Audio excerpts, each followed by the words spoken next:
আপনারা দেখছেন বার্তা এক নজর। আদিবাসী নাবালিকা ধর্ষণ ও আরজিকর কাণ্ডের পুলিশ সুপার দপ্তরে বিজেপির বিক্ষোভ ঘটনার বিবরণ। দক্ষিণ দিনাজপুরের বংশীহারি থানার আদিবাসী নাবালিকা ধর্ষণ এবং আরজিকরের ঘটনায় দক্ষিণ দিনাজপুর জেলা পুলিশ সুপার অফিস ঘেরাও ও বিক্ষোভ বিজেপি আদিবাসী মোর্চার। এদিন বালুরঘাটের মঙ্গলপুর মোড় থেকে আদিবাসী মোর্চা বালুরঘাট শহরে মিছিল করে জেলা পুলিশ সুপারের অফিসে আসে। ব্যারিকেড ভাঙার চেষ্টা করলে পুলিশের সাথে ধস্তাধস্তি হয়। এরপর জেলা পুলিশ সুপারকে ডেপুটেশন দেওয়া হয় বিজেপি আদিবাসী মোর্চার পক্ষ থেকে। এদিনের বিক্ষোভ ও ডেপুটেশনে উপস্থিত ছিলেন বিজেপি আদিবাসী মোর্চার রাজ্য সভাপতি জুয়েল মুর্মু, উপস্থিত ছিলেন বিজেপির তপনের বিধায়ক বুধবার টুডু সহ বিজেপি আদিবাসী মোর্চার জেলা নেতৃত্ব। বক্তব্য সুশীল মাটি, বিজেপি জেলা আদিবাসী মোর্চা সভাপতি।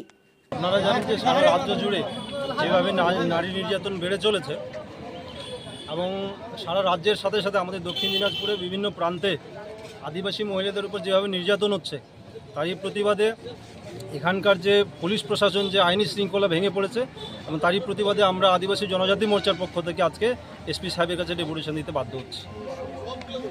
আপনাদের দাবি যদি না মানা হয় পরবর্তীতে কি পদক্ষেপ নেবেন? আমরা লাগাতার এর থেকে বৃহত্তর আন্দোলনে আমরা রাস্তায় থাকব।